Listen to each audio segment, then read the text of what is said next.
মানুষ আমাকে অনেক ভালো বলছে, এর মানে এই নয় যে আমি জান্নাত পেয়ে গেছি। আবার মানুষ আমাকে ছিছি করছে, এর মানে এই নয় যে আমি জাহান্নামে চলে গেছি। প্রকৃত ভালো আর মন্দের মানদণ্ড আল্লাহ ফিক্স করবে ইনশাআল্লাহ কাল কিয়ামতের মাঠে।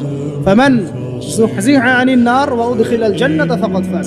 ওই দিন আল্লাহ পাক যাদেরকে জাহান্নামের আগুন থেকে বাঁচাবেন, জান্নাতে ঢোকাবেন, একমাত্র তারাই সফল, আর কেউ সফল নয়। এই যে সাফল্য সাফল্য বলি আমরা, বাবা তোমাকে সফল হতে হবে, মা তোমাকে সফল হতে হবে, আপনারা কি মনে করেন সাফল্যের সংজ্ঞা কি? যাকে জাহান্নামের আগুন থেকে কাল কিয়ামতের মাঠে বাঁচানো হবে এবং জান্নাতে ঢুকিয়ে দেওয়া হবে, বাস সে ব্যক্তি সফল, আর কেউ সফল নয়।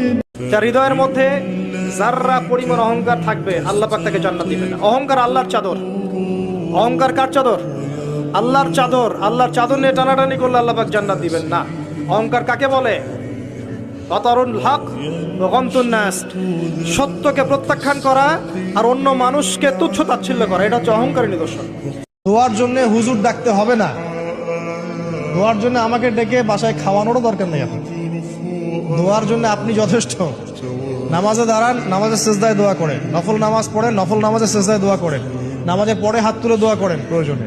নামাজে সালাম ফেরানোর আগে দোয়া করেন। যে কোনো ভালো কাজ করেছেন তারপর দোয়া করেন। ঠিক আছে, কোরআন তেলাওয়াত করলেন, দোয়া করেন। তাহাজ্জুদের ওয়াক্তে দোয়া করেন। বৃষ্টি পড়ছে তখন দোয়া করেন।